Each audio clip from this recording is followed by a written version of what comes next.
وجه لي نقطة مليحة انه انا في قبل سنتين لقيت باللي الشيء اللي راه ماشي الفضايح كما نقولوا الامور اللي راهم يديروا فيها ولجأت لها. وسامحوني في وقت من الاوقات تمردت وظهرت كما نقولوا في الشارع مع بعض القنوات بطريقتي الخاصه، لانه لقيت بلي الفن والمسرح ما راهش ماخذ حقه في القنوات. ما كنتيش انتيا؟ بيان سور ما كنتش انا، راهي شخصيه مثلتها وجسدتها فقط لاني شفت انه هذاك هو البوز، هذاك هو التوندونس، هذاك واش راه ماشي، هذاك نعم لاسماع صوتك يعني. اكيد احتفظي بهذه صراحه انه كما قلت انه لما لقيت انه كل الابواب تغلقت في وجهي، يعني نقدر في ديكاستين لا اقبل ونشوف الناس تاع تيك توك راهم يتقبلوا.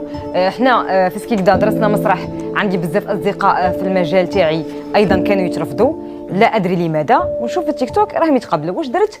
يعني اخترت انه قناتين اللي هي دزاير نيوز وتيجا نيوز في هذيك في البدايه تاعها سالوني اسئله كنا صراحه متفقين عليها في الكوليس، انا درتها وكنت نتعدد في الشخصيات، كل مره نظهر بشخصيه مغايره متمرده، احيانا مثيره للجدل، احيانا اخرى لاني ممثله مسرح اكيد تقمصت الدور. تقمصت الدور خاصة يا أنا اللي أثارت إعجاب الكثيرين. يعني لقيت أنه صوتي ما كاش قناة تستقبل، ما كاش إنتاج، ما على باليش لا أقبل.